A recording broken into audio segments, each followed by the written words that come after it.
Morning class. आज हम लोग जो पहले के क्वेश्चन दिए हैं उसे ही डिस्कस करेंगे। एक चीज़ आप लोग ध्यान में रखिएगा कि इस बार कोई भी क्वेश्चन डेफिनेट नहीं कह सकते कि ये बड़े में आएगा या छोटे में आएगा।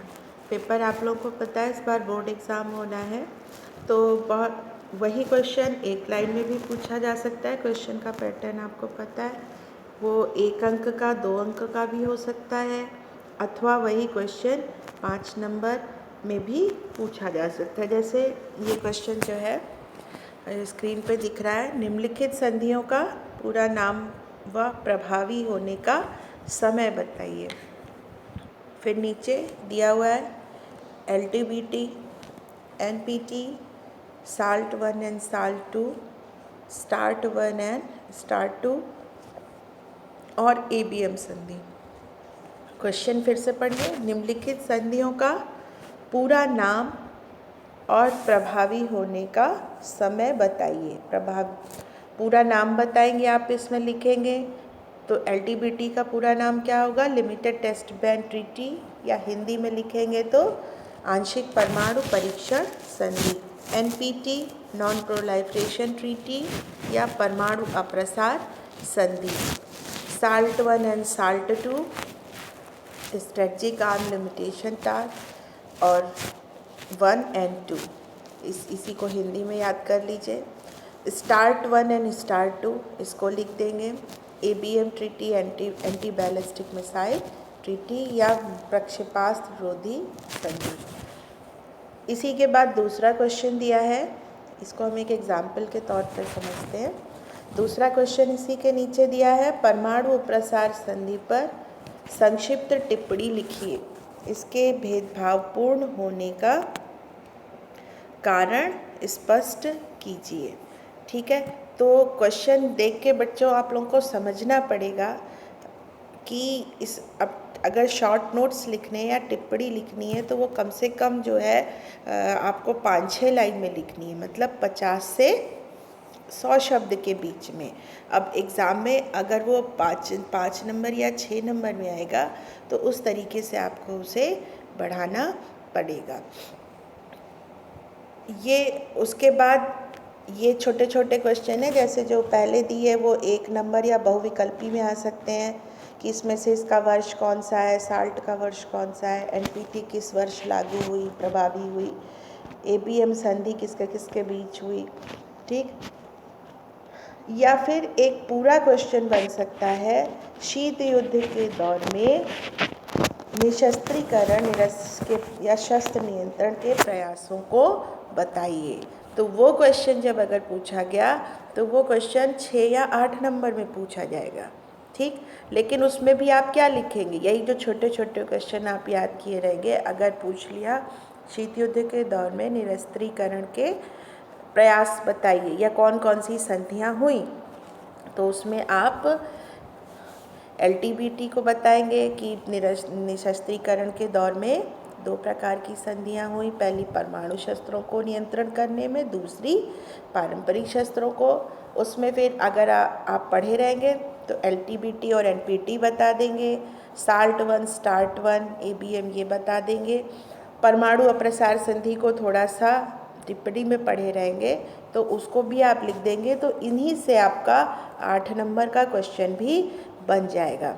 कहने का मतलब बच्चों, इस वक्त हम डेफिनेट नहीं बता सकते कि ये क्वेश्चन 1 नंबर में ही आएगा और ये क्वेश्चन 8 नंबर में ही आएगा। बहुत पिछली बार जो पेपर आए हैं उसमें ऐसा भी हुआ है कि उसी क्वेश्चन में से एक बहुविकल्पी में भी पूछा है और एक, तो इस प्रकार हम डेफिनेट नहीं कह सकते कि ये क्वेश्चन 1 में आएगा या बड़े में आएगा। जो क्वेश्चन इस बार आए उसमें ऐसा भी हुआ है कि एक क्वेश्चन जो है वो उसी को बहुविकल्पी में वर्ष भी पूछा गया है या 1 नंबर में पूछा गया है और वही फिर 6 नंबर या 8 में पुनः दोहरा दिया गया है।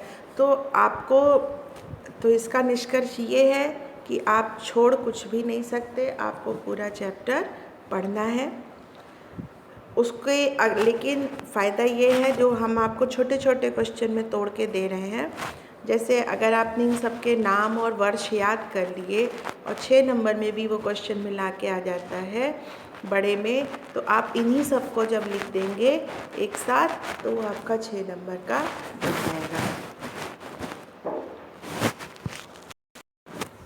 ये जो लास्ट पेज है आपके चैप्टर का, पेज नंबर 14, इसमें ये सारी संधियाँ लिखी हुई हैं। ये LTBT, ये इंग्लिश में LTBT, ये है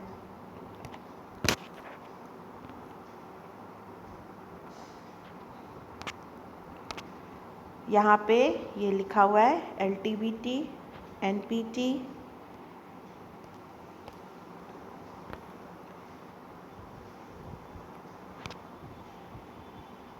साल्ट 1, साल्ट 2। अब इसमें LTBT का पूरा, हमने क्वेश्चन क्या पूछा, LTBT का पूरा नाम और उसको प्रभावी होने की समय बताइए या डेट बताइए। तो आप बस क्या लिख देंगे, LTBT का पूरा नाम सीमित परमाणु परीक्षण संधि है, या फिर इंग्लिश में L for limited test ban treaty, LTBT, और इसको प्रभावी होने का वर्ष 5 अगस्त को साइन हुई और 10 अक्टूबर 1963 में प्रभावी हुई, मतलब इम्प्लीमेंट हुई।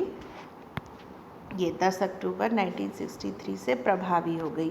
तो आपको कौन सी डेट लिखनी है, 10 अक्टूबर 1963। 10 अक्टूबर नहीं भी याद रहेगा तो आप वर्ष अवश्य याद रखेंगे कि कब प्रभावी हुई, 1963 में। इसी तरीके से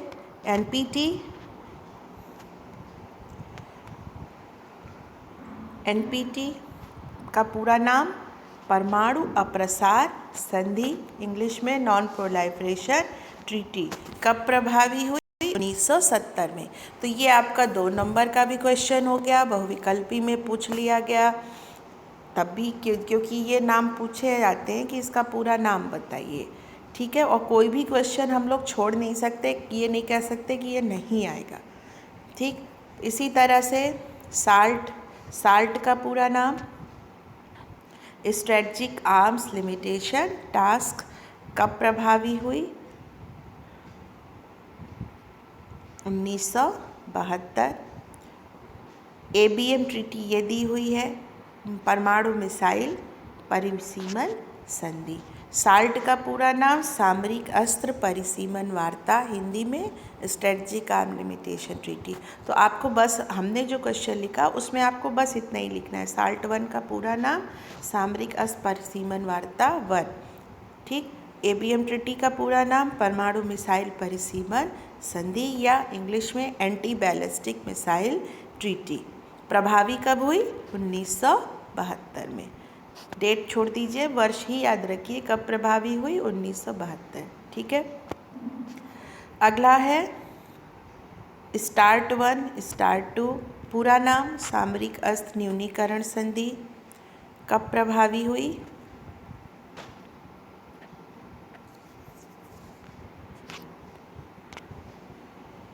1991, ठीक। तो इस तरीके से जो क्वेश्चन ये पूछा गया था उसका तात्पर्य यही था कि आप लोग जो मेन संधियाँ शीत युद्ध के दौरान अस्त्रों को सीमित करने के लिए हुई, आपको उनके नाम पता हो और वर्ष पता हो। हुई किसके बीच, अमेरिका और सोवियत संघ के बीच। इसमें हमने आपको लेक्चर के दौरान बताया है कि जो सबसे महत्वपूर्ण ट्रीटी है वो क्या है, NPT, नॉन प्रोलाइफरेशन ट्रीटी।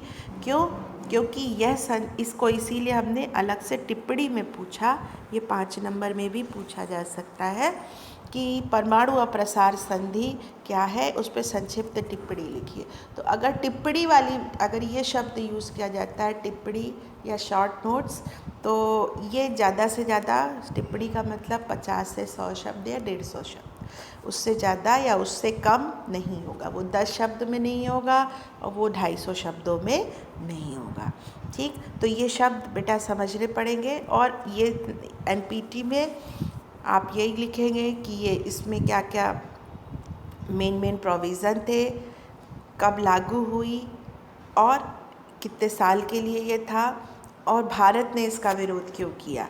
भारत ने इसका विरोध इसके भेदभावपूर्ण होने के कारण किया कि यदि भारत इस पे हस्ताक्षर कर देता तो वो हमेशा के लिए अपना परमाणु शस्त्र बनाने से वंचित हो जाता, अपनी परमाणु ऊर्जा विकसित करने से हमेशा के लिए वंचित हो जाता। आई होप अब समझ में आ गया होगा कुछ। निम्नलिखित संधियों का पूरा नाम और प्रभावी होने का वर्ष, तो आप इन सबके साथ इनका नाम लिखेंगे और इनका डेट डालेंगे। परमाणु प्रसार संधि में 50 से 100 शब्द में इसको लिखेंगे पॉइंट वाइज। एक चीज़ और है, अब से जब हम जो पढ़ाएंगे हम भी उसमें एक चीज़ बढ़ा लेते हैं। क्वेश्चन को लेक्चर के साथ ही डिस्कस कर लेंगे और उसमें क्या लिखना है, कितने शब्द का, ये हम बता देंगे। लेकिन ये एक सिर्फ टेंटेटिव आपको बताया जाएगा। ज़रूरी नहीं है कि यदि हमने इसको हमने कहा 2 अंकों का है तो ये एग्ज़ाम में 2 ही अंकों का आएगा। ठीक है, जैसा आपको फिर से रिपीट कर दे रहे हैं कि ये जो आपको यहाँ पे अलग अलग क्वेश्चन दिख रहे हैं, ये 2-2 नंबर के या 1-1 नंबर के अलग अलग भी आ सकते हैं कि सिर्फ ABM पूछा, सिर्फ साल्ट पूछा, सिर्फ NPT का टाइम पूछा या पूरा नाम पूछा। 5 नंबर में ये अलग से आ सकता है कि परमाणु प्रसार संधि क्या थी, इसको बताइए, भारत ने इस पर हस्ताक्षर क्यों नहीं किए। ठीक है, ये जो मैंने इस पे लिखा, इसके भेदभावपूर्ण होने के कारण स्पष्ट कीजिए। इसका कारण आपको लेक्चर में भली भांति बताया गया है।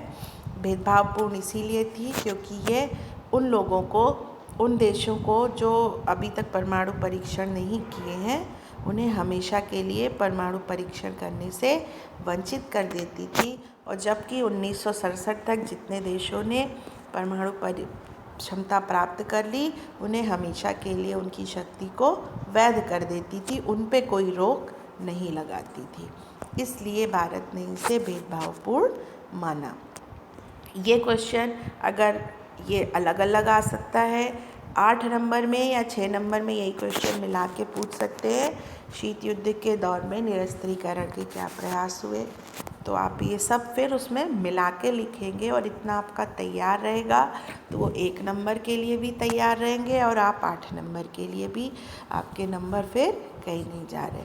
और दूसरी बात जो एक और डिस्कस करेंगे कि ऑनलाइन क्लास पहली बार ये हम लोग अनुभव कर रहे होंगे, तो इसमें लेक्चर को एक बार आप पहले सुनिए, उसको देखिए और हाथ में कॉपी पेन लेके बैठिए कि क्या क्या मेन पॉइंट्स बता रहे हैं। इसीलिए एक दिन पहले आपको शाम को भेज दिया जाता है कि अगले दिन क्या पढ़ाया जाएगा, उसे लेके बैठिए। एक बार पहले इस तरह से देख के सुन के समझिए और पुनः जब क्वेश्चन दे दिए जाए तो उन क्वेश्चंस को एक जगह नोट करके कॉपी पे पुनः फिर से उस वीडियो को देखिए कि, और उसी में उसके उत्तर हम डिस्कस किए रहेंगे, उसको उसी में बताए रहेंगे कि इसमें कहाँ पे क्या क्या लिखना है।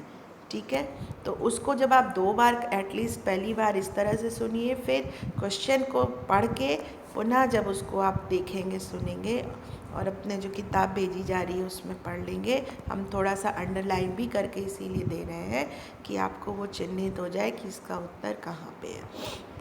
एक बार इस तरह से प्रयास करिए तो संभव है कि आपको अच्छे से चैप्टर समझ में आ जाए।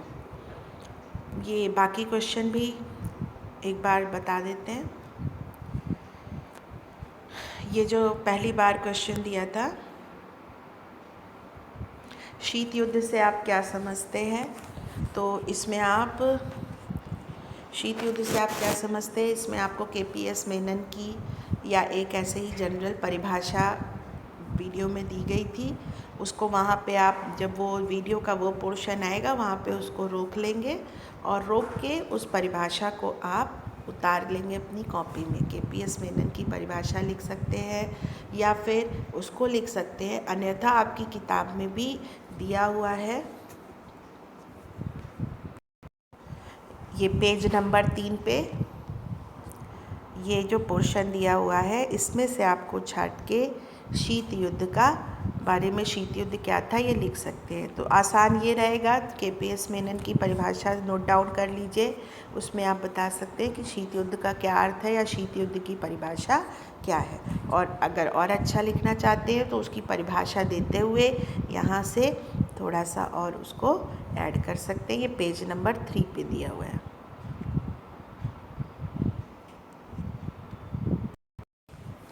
अगला क्वेश्चन है पूर्वी और, यहाँ पे तो ये लिखा भी है 1 या 2 अंक। पूर्वी और पश्चिमी गठबंधन का नेतृत्व कौन कर रहा था? संयुक्त राज्य अमेरिका और सोवियत संघ। ध्यान दीजिएगा, रूस मत लिखिएगा। सोवियत संघ वो 15 देशों का गठबंधन था, जिसको आपको डिटेल में भेजा गया था कि सोवियत संघ में कितने देश सम्मिलित थे। अगला है द्वितीय विश्व युद्ध के बाद कौन सी 2 महाशक्तियों का उदय हुआ? अमेरिका और सोवियत संघ। रूस नहीं लिखिएगा, रूस शीत युद्ध खत्म होने के बाद आया। निम्नलिखित को पूरे रूप में लिखें। तो ये भी जो ये लिखा है कि निम्नलिखित को पूरे रूप में लिखें, इसका तात्पर्य यही है कि इसका पूरा नाम लिखिए। सिएटो का पूरा नाम क्या था, सेंटो का पूरा नाम क्या था। वीडियो में अलग से इसको पूरा आपको फ़ोटो क्लिक करके इसका पूरा नाम और इसके जो मेंबर्स थे वो भी दिए गए हैं। मेंबर आपकी जानकारी के लिए दिए गए हैं कि ये अगर नोट कर सके तो और अच्छा है। उसमें से 1-2 मेंबर आप याद रखें। South East Asia Treaty Organisation SEATO, central treaty organisation या बगदाद पैक्ट भी, सेंटो को बगदाद पैक्ट भी कहा जाता है। तो पूरे रूप में लिखे मतलब इसका पूरा नाम लिखे। ये क्वेश्चन भी पूछा जाता है। अगर टिप्पणी भी पूछ लिया, मान लीजिए आप इसके बारे में कुछ नहीं जान रहे, अगर टिप्पणी में आ गया तो आप कम से कम इसका नाम बता सकते हैं, स्थापना वर्ष लिख सकते हैं और अगली चीज़ क्या लिख सकते हैं कि ये पूंजीवादी गुट में या अमेरिकी गुट का एक सैनिक संगठन था। यही आपके 50 शब्द पूरे कर देगा। तो फालतू की चीज़ें जो आप उत्तरों में लिखते हैं उसकी बजाय ये 2 फैक्ट लिखना ही कारगर रहेगा आपको अच्छे अंक दिलाने के लिए। आप लोग अब दिमाग में ये ध्यान देके, ये ऐसा नहीं है अभी हम लोग शुरू कर रहे हैं, आपका बोर्ड का क्लास शुरू हो चुका है, उसको पूरी गंभीरता से ध्यान से पढ़िए। और इसमें आप लोगों का एक एडवांटेज ये है कि जितनी बार चाहें आप उतनी बार लेक्चर को रिपीट करके सुन सकते हैं। अमेरिका ने अपने सहयोगियों के साथ पश्चिमी गठबंधन के लिए कौन सी सैन्य संधि की? ये नाटो है, NATO, North Atlantic Treaty Organisation. ये 1949 में प्रभावी बनी थी और बनते समय स्टार्ट में इसमें 12 मेंबर थे। ठीक, तो सबसे पहला जो सैनिक संगठन बना था वो क्या था? नाटो। अगला, लिटिल बॉय और फैटमैन क्या थे? लिटिल बॉय और फैटमैन ये दोनों वो परमाणु बम के नाम थे जो अमेरिका ने सोवियत संघ पे जो अमेरिका ने जापान पे हिरोशिमा और नागासाकी पर गिराए थे।